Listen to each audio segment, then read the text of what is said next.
August 14th, 2019, Pike County, Alabama. Deputy Sheriff James Wilkins slowed his patrol car, kicking up thick clouds of ochre dust as he navigated the severely rutted access road leading toward the abandoned Blackwood mine. The brutal summer heat radiated off the cruiser's hood. This was supposed to be nothing more than a boilerplate patrol. Routine reports of local teenagers partying, maybe a few copper thieves attempting to strip old irrigation gear from nearby farms. Nothing special. Nothing that suggested this day would finally bring an end to a 42-year nightmare. But what if I told you that within the next few hours, this ordinary deputy would inadvertently stumble upon a piece of evidence that would solve one of Alabama's most heartbreaking cold cases? What if this long-forgotten, derelict mine had been faithfully holding a deadly secret in the consuming darkness for over 4 decades? Before we immerse ourselves in the harrowing details of this shocking case, if you appreciate in-depth investigations that peel back the layers of deception in small-town America, hit that subscribe button now. We delve into the cases that refuse to be forgotten, and trust me, you absolutely won't want to miss the revelations coming up next. The Vanishing, August 1977. The oppressive summer heat in Pike County, Alabama, was so heavy in August 1977, it seemed to actively impede one's thoughts. Cicadas buzzed relentlessly in the tall pines. Katydids drilled into the dusk. Even long after sunset, the roads outside Troy shimmered with residual heat. U.S. Route 231 sliced a clean path through endless fields of peanuts and pasture, connecting the county to the wider state. But off that main artery, the landscape quickly dissolved into a maze of sandy shoulders, 2-lane blacktop, and culverts choked with Johnson grass. Stretches where no streetlight illuminated the path for a mile. Murphy's Diner was situated right at the town's edge. It was the quintessential small-town eatery, coffee perpetually brewing, pie displayed under glass domes, and a system of running tabs for every regular customer. It was the kind of intimate place where everyone knew everyone else's business, and a stranger was immediately conspicuous. Josephine and Mia Martinez were identical twins. While they looked indistinguishable at first glance, the personalities were distinct and well-defined. At 19, they were working the evening shift at Murphy's, diligently saving their tips for college tuition. Josephine was the studious one, keeping a leather-bound day book and a tall stack of library receipts by her bedside. Mia was the dreamer, keeping a guitar and harboring a quiet, firm plan for getting out of Pike County. Their parents, Caesar and Elena, were immigrants who had traded one rural struggle for the distinct promise of another. They maintained the ritual of setting the dinner plates every single night. On August 17, 1977, those dinner plates sat untouched, slowly cooling beneath a ceiling fan. The twins never made it home from work. The walk from Murphy's Diner to the Martinez family house was a daily routine. The sidewalks abruptly terminated 2 blocks past the downtown square. After that, the sisters walked the road shoulder, just like everyone else. They would drop their heads when noisy trucks roared past and raise a hand to wave if the driver was someone they knew. Hitchhiking was still commonplace in 1977. A neighbor might pull over simply because it was on their way, and few people refused a ride in heat that was punishing, even late at night. Somewhere in that short stretch, between the diner's back exit and the final bend before their home street, the utterly familiar turned into the horrific blank space the county would spend the next 4 decades agonizingly trying to fill. The lifelong vigil. For a devastating 42 years, the disappearance of the Martinez twins cast a pall over Pike County. For 42 years, their parents religiously preserved their daughter's bedroom exactly as they had left it. For 42 years, the community was tortured by the question of what happened to 2 young women who simply vanished into the hot Alabama night. And for 42 years, a killer walked among them, attending their church services, maintaining their air conditioners, and even standing silently at the candlelight vigils held for the missing girls. This is the shocking story of how an abandoned, desolate mine finally surrendered its secrets, and how the arrest of Howard Keller, county maintenance supervisor and a respected community fixture, shattered everything Pike County thought they knew about the man who had been hiding in plain sight for over 4 decades. The evening of August 17, 1977, began with routine normalcy at Murphy's Diner. The dinner rush had settled into a slow trickle of regulars nursing lukewarm coffee and picking at pie crusts. Josephine worked the register, counting the till, while Mia performed one final wipe down of the long counter. Their shift concluded promptly at 9:30 p.m. "Y'all ought to be careful walking home tonight," advised Marlene, the cook, as she hung her apron. "Storm's coming in fast." But the promised electrical storm never materialized. It dried up before crossing the river, leaving behind only the scent of wet dust and a suffocating blanket of humidity. Security cameras were non-existent at Murphy's in 1977. There were no cell phone pings to track, no digital breadcrumbs of their final movements. The last confirmed sighting came from Earl Whitman, a regular patron who left the diner at 9:35 p.m. and saw the twins locking the back door. They politely declined his offer of a ride, saying the short walk would help cool them off after their shift in the sweltering kitchen. It was the last time anyone would ever see them alive. The initial search fails. By midnight, a frantic Cesar Martinez was at the Pike County Sheriff's Office. Elena had called Murphy's at 10:30 p.m. when the girls hadn't arrived home, a walk that should have taken just 20 minutes. The night manager confirmed they had left on time. "My daughters don't stay out," Cesar insisted desperately to the night deputy. "Something terrible has happened." However, in 1977, the outdated policy dictated that adults could not be officially reported missing for a full 24 hours. The deputy took down notes, promised to send a patrol car along their route, and offered the dismissive suggestion that the girls might simply have met up with friends. By dawn, the Martinez family had bypassed law enforcement and organized their own massive search. Neighbors fanned out along the route from Murphy's. Church members gathered at the bend where the sidewalk disappeared. The sheriff, finally taking the case with the seriousness it deserved, called in all deputies from their day off. Where are you watching from? Drop a comment below. Our community spans the globe, and I'm always curious where these complex stories manage to reach. There was no Amber Alert system in 1977, no social media platform to instantly spread the word. Instead, there were handmade flyers tacked onto corkboards at the hardware store and taped to glass doors at the courthouse. The photos were copied and distributed until the twins' faces began to blur from poor reproduction. The sheriff utilized NCIC, the National Crime Information Center, then barely a decade old, to broadcast the case.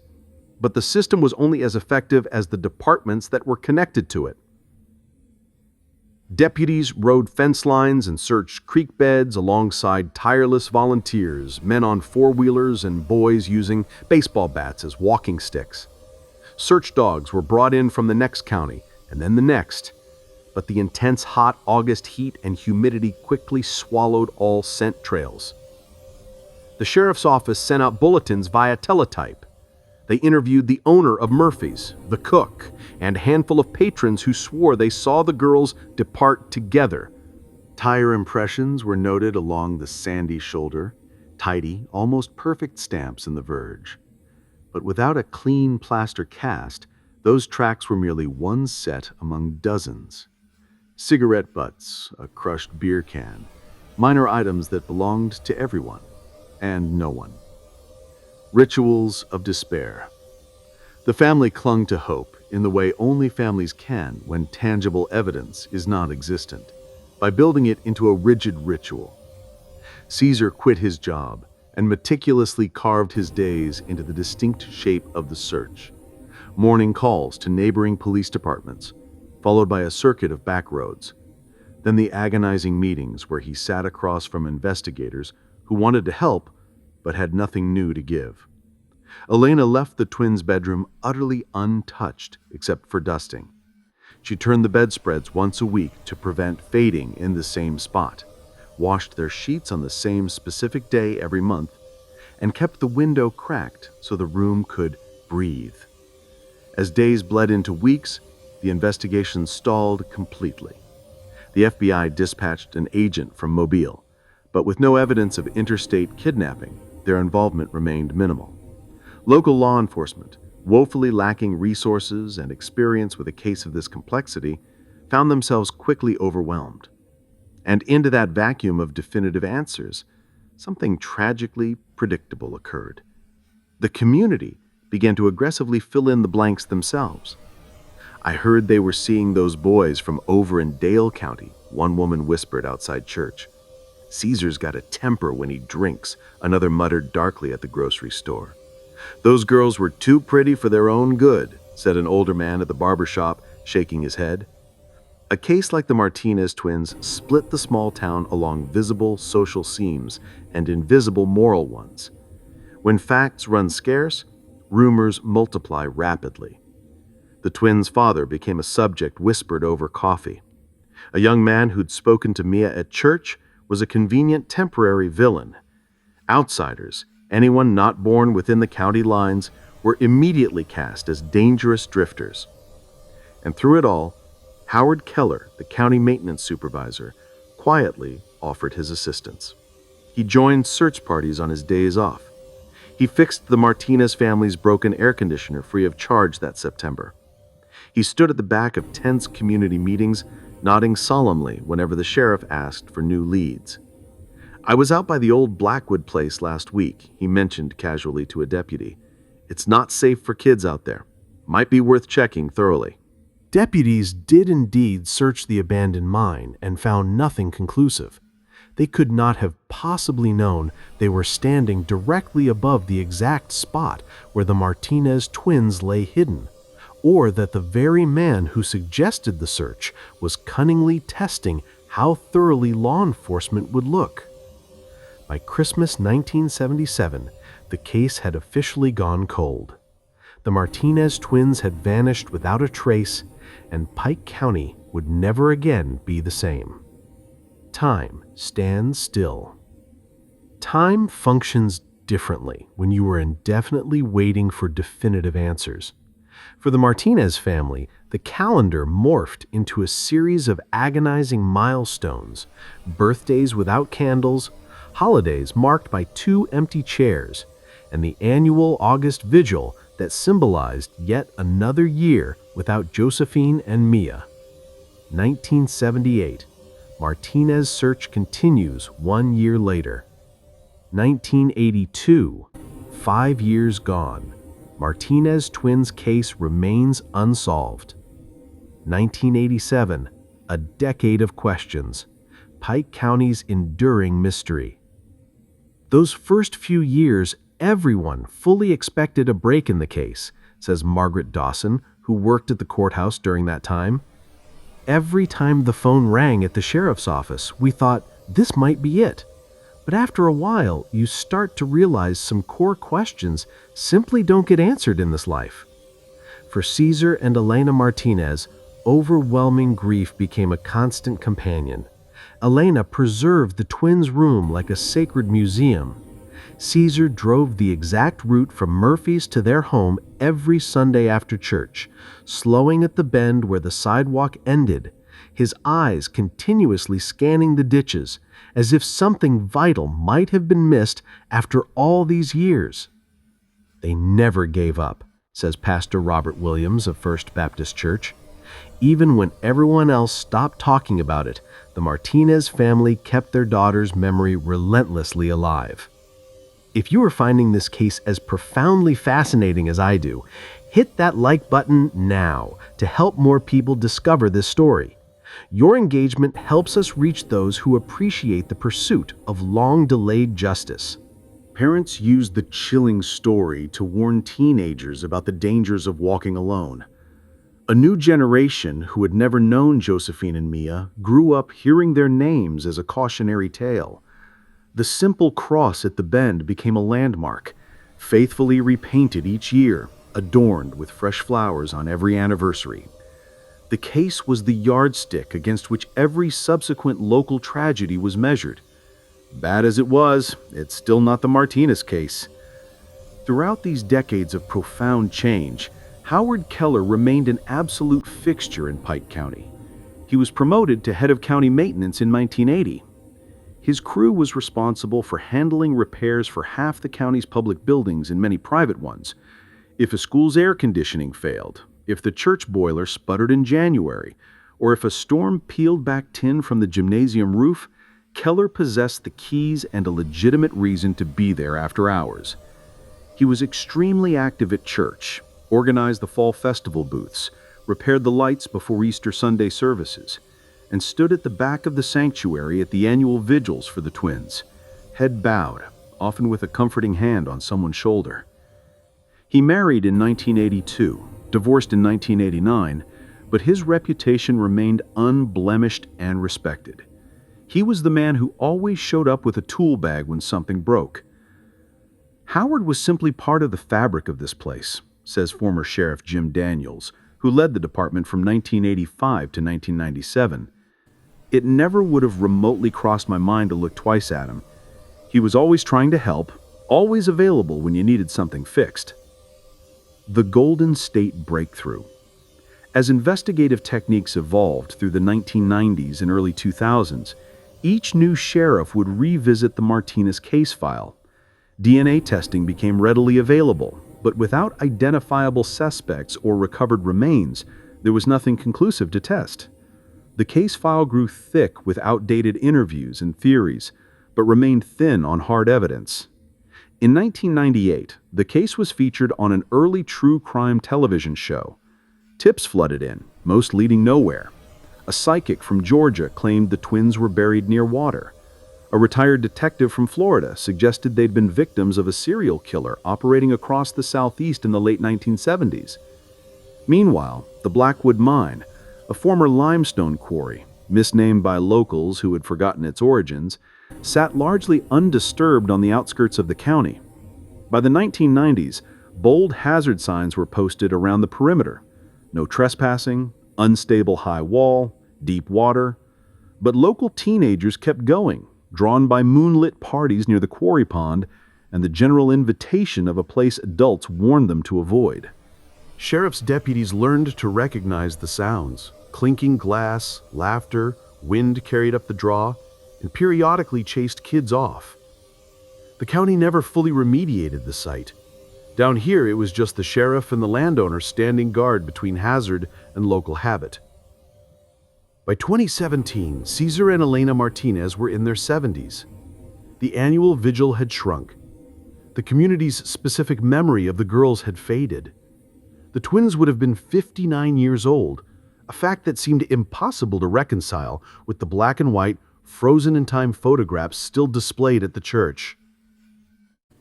"I will see my girls again," Elena told the dwindling crowd at that year's remembrance. "If not in this life, then in the next." Howard Keller stood dutifully at the back, as he always had. Now in his 60s, his hair had fully grayed, but he still carried himself with the same quiet authority. He nodded to the sheriff, shook hands with the pastor, and slipped out just before the final prayer. No one noticed the way his eyes lingered on the photographs of the twins, or how he habitually drove past the Blackwood Mine on his way home, slowing just enough to confirm that the chain on the gate was still secure, that the secrets he'd buried there remained undisturbed. In April 2018, news broke that California's notorious Golden State Killer had been identified using a revolutionary new technique: forensic genetic genealogy.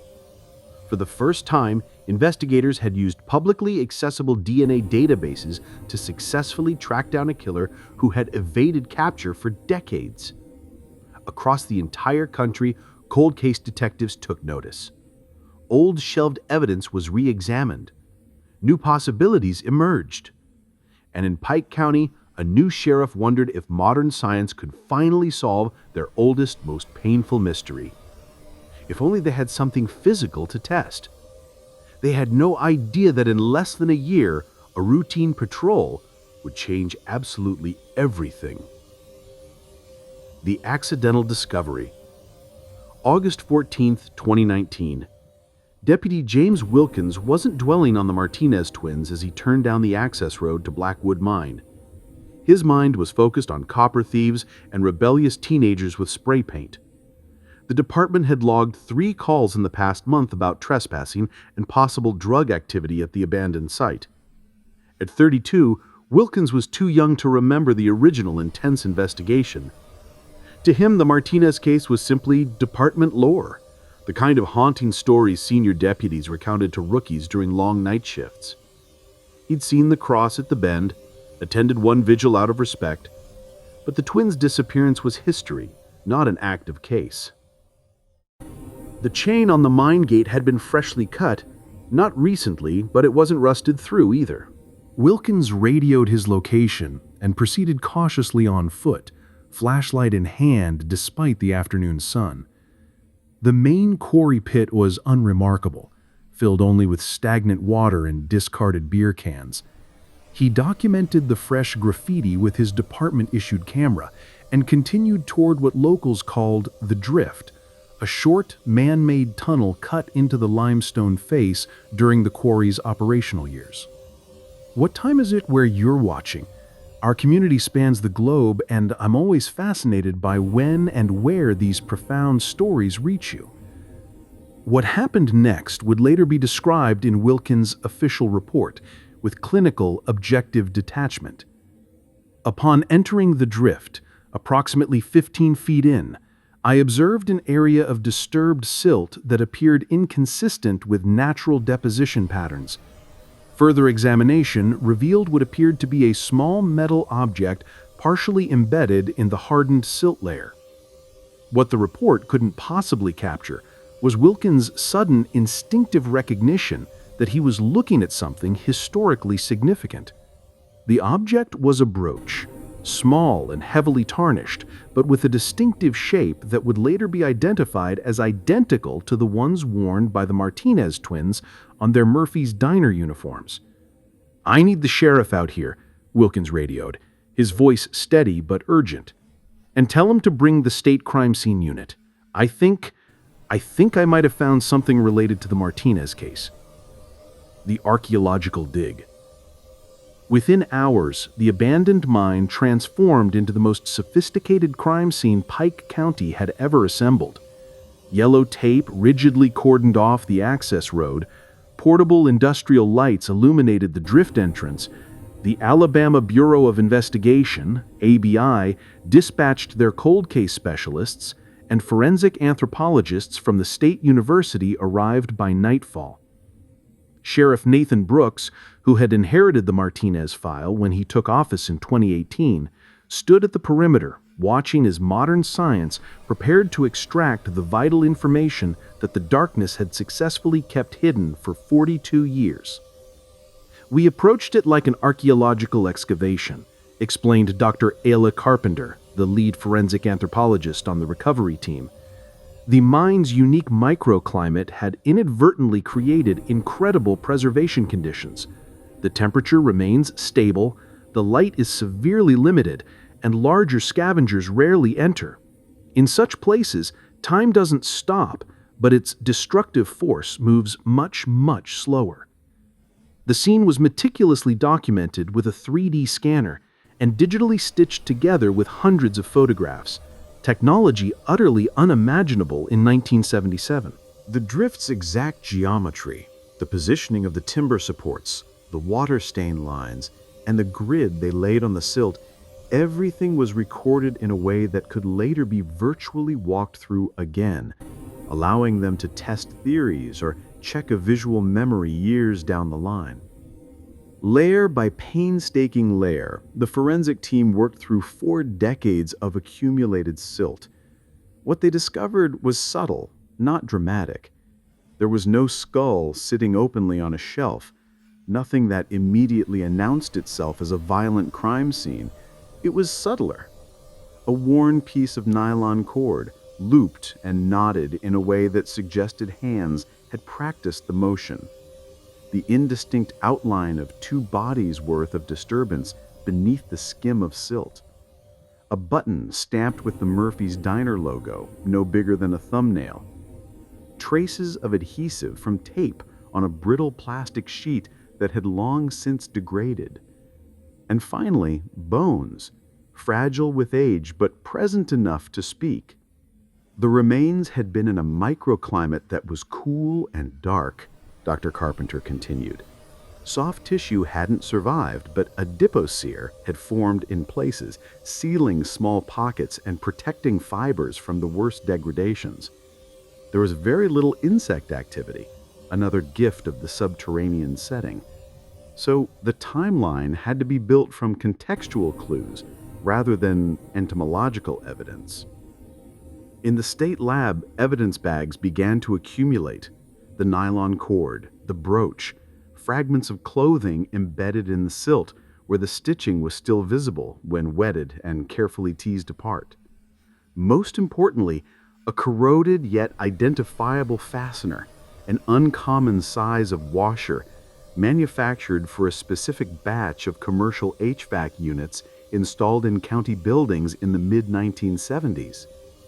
If there was viable DNA, it would have to be painstakingly coaxed from bone, from tooth, from what remained in the pores of hard material, said Alabama Department of Forensic Sciences Director Dr. Marcus Reynolds.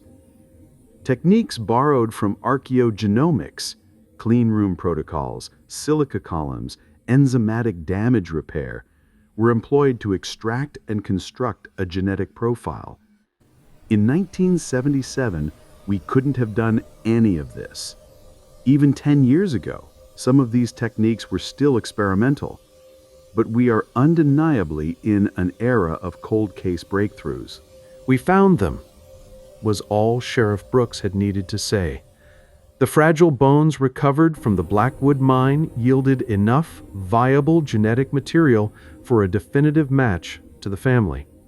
First, through kinship analysis, and later meticulously confirmed against old dental records and a childhood X-ray that had been retrieved from a dentist's dusty basement. Pike County finally possessed not an abstraction, but a fact, a particular location, and a set of irrefutable objects tied to the disappearance. Identifying the victims, however, was only half of the monumental breakthrough. The evidence meticulously recovered from the Blackwood mine spoke not just to who had died there, but potentially to who had brought them there. The recovered nylon cord bore microscopic fiber transfer consistent with a common work uniform in the county. Polyester cotton blends used by maintenance crews. The rare washer was identified as coming from a specific batch utilized in county building repairs. The adhesive pattern on the heavily degraded tape matched a brand commonly stocked in the county maintenance department in the mid-1970s. Evidence never shouts a name from the outset, explained FBI analyst Stephanie Warren, who consulted on the case. It points, it hints, and it makes certain sets of facts align better than others. The cord and fiber suggested a blue-collar context. The washer was a direct whisper from a machine room. The brooch and button spoke of the girls. The silt and strata spoke of time and water's habits. When investigators laid these elements directly alongside a map of who had the keys to what, who knew the back roads, and who was actively working in the relevant areas in August 1977, one man's name began to repeat itself relentlessly. That name, Howard Keller. Now 67 years old, recently retired county maintenance supervisor, a respected community member, and the man who had stood at the back of every single vigil for 42 years. Sometimes the monster isn't hiding in the shadows, Sheriff Brooks would later reveal to reporters. Sometimes he's standing right beside you, offering to hold your flashlight, helping you look for the bodies he hid. Focusing the lens. The evidence extracted from Blackwood Mine created a new, undeniable center of gravity for the investigation, one that violently pulled detectives toward a man who had been perfectly concealed in plain sight for over 4 decades. But suspicion, even intense suspicion, is not proof, and hazy old memories are not evidence. Sheriff Brooks knew they required more. We had to achieve absolute certainty, Brooks explained. This wasn't just any suspect. This was Howard Keller, someone every person in the county knew and trusted. We could not make a move without ironclad forensic proof. The team began by rigorously reconstructing Keller's movements in August 1977. Employment records confirmed he was working as a maintenance supervisor for the contractor responsible for public building repairs. His time card for August 17th showed he had completed a repair job at the county courthouse, just 2 blocks from Murphy's Diner, at 9:15 p.m. Investigators tracked down retired county employees who vaguely recalled Keller driving a blue Ford pickup in the late 1970s, matching general descriptions of a vehicle seen near Murphy's the night the twins vanished. But after 42 years, memories were fragile, and no one could definitively place him at the scene of the abduction. The forensic team shifted its focus entirely onto the physical evidence. The nylon cord from the mine was subjected to advanced fiber analysis. Under powerful polarized light microscopy and micro-FTIR spectroscopy, they identified not just the cord's composition, but microscopic transfer fibers deeply embedded in its weave. These transfer fibers matched the polyester cotton blend used in county maintenance uniforms from 1975 to 1979, explained forensic analyst Dr. Jennifer Shao.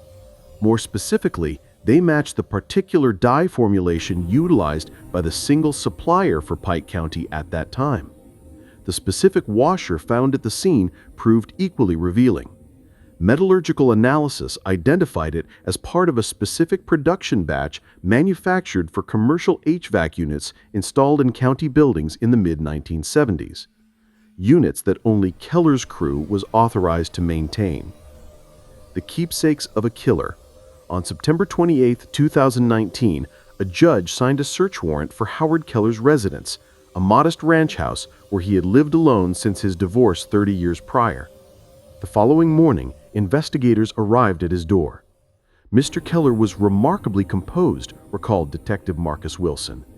He actually invited us inside and offered us coffee.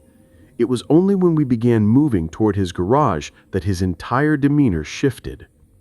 The garage contained the expected detritus of a long maintenance career: spool ends of nylon rope, bottles of solvent, boxes of miscellaneous fasteners.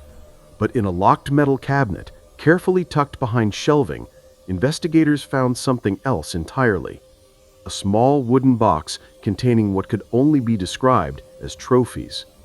Inside were grainy snapshots from church barbecues where the camera had lingered on the Martinez twins far more than seemed accidental. There was a printed schematic for a 1976 Ford pickup, complete with handwritten notes regarding tire size and tread pattern.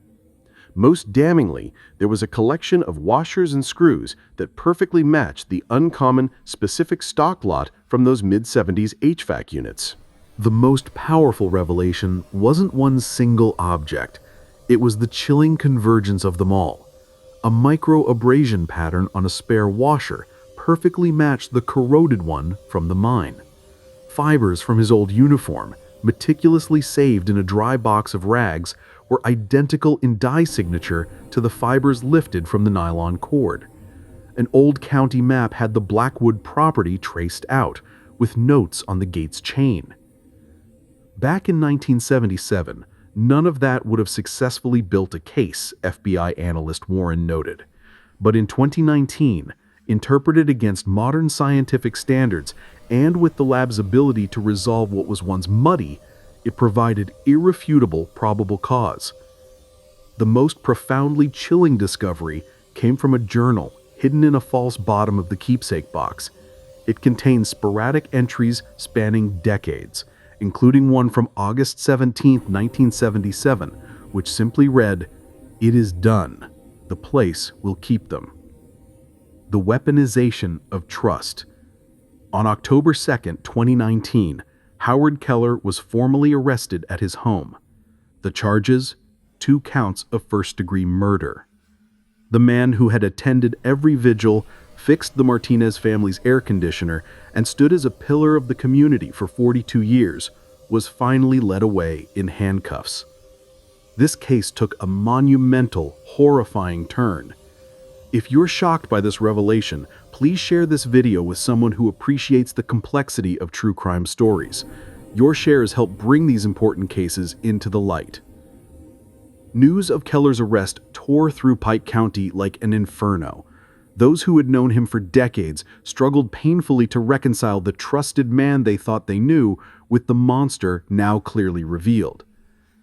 "I just cannot believe it," said Martha Jenkins, who had worked alongside Keller on church committees for years. "Howard? The same Howard who fixed the sanctuary roof every spring? Who organized the Christmas toy drive?" Others remembered small moments that, in retrospect, carried terrifying implications. His frequent offers to drive young women home after evening events, his deep, detailed knowledge of the county's unlit back roads, his seemingly casual mentions of the Blackwood site as a dangerous place kids shouldn't approach. What makes this case so utterly disturbing is how effectively Keller weaponized trust, explained forensic psychologist Dr. Rebecca Thornton. He didn't hide in literal shadows. He hid within responsibility. His job granted him access. His community standing gave him absolute cover. And his relentless helpfulness made him above all suspicion. Keller's decades-long concealment was not a magic trick. It was a ruthless exploitation of a few key, ordinary advantages. Occupational access. As a maintenance supervisor, he had legitimate reasons to be anywhere at odd hours, possessed a work truck that was expected to carry odd materials, and had the knowledge to bypass or reset alarms. Social capital. Church membership, soft-spoken helpfulness, the currency of favors and reliability. These are virtually impossible to argue against in a small, close-knit place. He fit the pattern of the pillar of the community, respected and engaged, hiding in plain sight. Geographic knowledge. He understood the exact rhythms of rural life. He knew precisely when the road shoulder would be unlit and deserted, and how easily a familiar truck could be waved off at night by twins who were accustomed to men offering lifts. The perfect disposal site. Whatever its forgotten origins, the mine was precisely what he needed. Close enough to use, quiet enough not to draw attention, and had the knowledge to bypass or reset alarms. No technological limitation. In the interrogation room, Keller maintained a stone-cold denial. He claimed the items in his garage were just the accumulated junk of his career. The journal entries, he insisted, were merely creative writing exercises. The map was from his days assisting with search parties. But the evidence presented a narrative of meticulous planning, opportunistic execution, and decades of calculated participation in the community's profound grief. It was the story of a predator who didn't just hide his crimes, he buried himself within the very fabric of Pike County life. The final, devastating piece of evidence arrived when forensic scientists managed to extract touch DNA from the remnants of adhesive on the degraded tape found at the scene. Using techniques that didn't exist even 5 years ago, they isolated a partial profile that, while not definitive on its own, added overwhelming statistical weight when combined with the existing physical evidence. On October 15, 2019, the district attorney announced they would seek the maximum penalty. Howard Keller, the man who had fixed Pike County's broken things for decades, would finally face justice for shattering something that could never be fully repaired. A family, a community's trust, and 2 young lives full of promise. As news crews descended on Pike County, residents faced a crushing, uncomfortable truth. The monster hadn't infiltrated the town from the outside. He had been there all along, holding the door open. Justice arrives. October 18th, 2019. The Pike County Courthouse, a building Howard Keller had literally maintained for decades, now served a different, devastating purpose in his life. Dressed in a bright orange jumpsuit rather than his familiar work clothes, Keller was led into the courtroom for his arraignment. The gallery was packed with community members, many of whom had known him their entire lives. "Not guilty," he stated when asked for his plea, his voice steady but noticeably quieter than those who knew him remembered. The judge immediately denied bail, citing the overwhelming severity of the charges and the calculated nature of the concealment. As Keller was led away, Elena Martinez watched from the front row, supported by her surviving son, Miguel, who had been just 12 when his sisters disappeared. Caesar had tragically passed away in 2018, never knowing his daughter's fate or their killer's identity. "He looked at me," Elena would later tell reporters. "After all these years, all those times he fixed things in our home, stood at our vigils, he looked right at me like he was still the Howard everyone trusted. It was the final, worst betrayal." At the First Baptist Church, where Keller had served on committees and fixed the heating system countless times, Pastor Williams called an emergency community meeting. "We are gathered here tonight not just to process our shock, but to begin the difficult work of understanding how someone we trusted could have hidden such darkness for so long. He fixed my grandmother's porch steps for free when she couldn't afford it," said Thomas Reed, 45, who had grown up knowing Keller as a community fixture. "How do you reconcile that with what they're saying he did?" Predators like Keller are so dangerous precisely because of this duality. They don't present as threats. They present as helpers, as reliable figures. They build an impenetrable fortress of goodwill around themselves that makes any accusations seem utterly unthinkable. Sisters in peace. As the case moved toward trial, prosecutors methodically built their argument. The physical evidence from the mine, the incriminating items from Keller's home, the journal entries aligning with key dates, and the employment records placing him near the diner.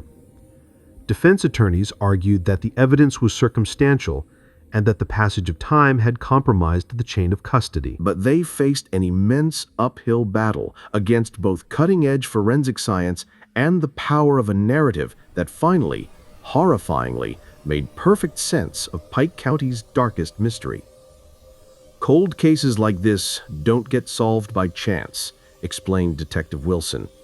"They get solved when new technology meets old, preserved evidence, when someone looks at the file with fresh eyes, and when the perpetrator makes the one crucial mistake they can't take back, thinking they are smarter than science." In Keller's case, that mistake was hoarding trophies, the keepsakes in his locked box, the journal, the map with the Blackwood site marked, items that meant nothing to anyone else, but connected him irrevocably to the crime. Pike County began planning a proper memorial service for Josephine and Mia. The remains recovered from Blackwood Mine would finally receive a fitting burial, not as missing persons, but as murder victims whose killer had been caught. The simple cross at the bend was replaced with a permanent stone marker. Murphy's Diner, long since closed, was commemorated with a plaque. May 15th, 2020, a bright spring morning in Pike County. 3 weeks earlier, after a trial that lasted just 7 days, a jury had taken less than 4 hours to find Howard Keller guilty on all counts. The judge sentenced him to 2 consecutive life terms without the possibility of parole. As the verdict was read, Elena Martinez closed her eyes and whispered something only those closest to her could hear. "Caesar, they got him. Our girls can finally rest now." The New Dawn. This case fundamentally changed how we look at cold cases, Sheriff Brooks explains, gesturing to a wall now dedicated to unsolved crimes.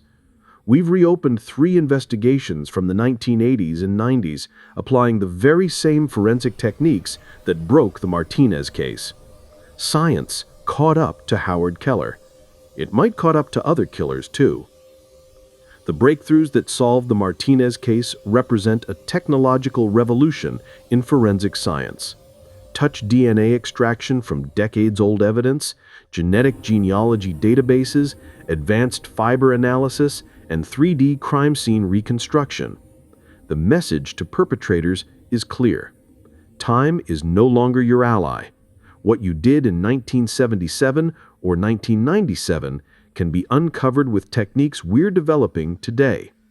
There is no statute of limitations on murder, and increasingly, there's no technological limitation either. The Blackwood Mine, the vault that kept Pike County's darkest secret for 42 years, has been permanently sealed. For Elena Martinez, now 80, justice arrived late, but not too late for her peace. She has transformed the twins' preserved bedroom into a memorial room, where photographs show Josephine and Mia as young women with dreams, not just as victims in a mystery. "I want people to remember them as they lived," she says, touching a photo of the twins laughing, "not just how they died or who took them from us." Pike County's healing continues. The annual vigil has transformed into a scholarship fundraiser for young women pursuing education. The community has established a cold case foundation to help other families waiting for answers. And most importantly, there's a new vigilance, an understanding that trust must be earned and verified, that appearances can deceive, and that sometimes the monster isn't hiding in the shadows. Sometimes he's fixing your furnace or standing right beside you at a vigil. If this compelling case moved you as much as it did me, make sure you are subscribed for more solved mysteries that shocked communities. Hit that notification bell so you never miss an upload. The sun sets over Pike County, Alabama, a place forever changed by what happened in August 1977 and what was finally discovered in August 2019. The Martinez twins' story reminds us that justice, while often delayed, can still arrive. That secrets buried in darkness can eventually come to light, and that the truth, no matter how long concealed, has a power that time cannot diminish. For Josephine and Mia Martinez, for their family, and for a community that never completely forgot them, that truth finally set them free. The Martinez twins case, missing August 17th, 1977. Discovered August 14th, 2019. Justice, May 15th, 2020. This case fundamentally changed how we view security and trust in our communities. If this powerful story resonated with you, please ensure you like this video, leave a comment below, and subscribe for more in-depth investigative content. Thank you for watching, and we will see you next time with another compelling case solved by the persistence of truth.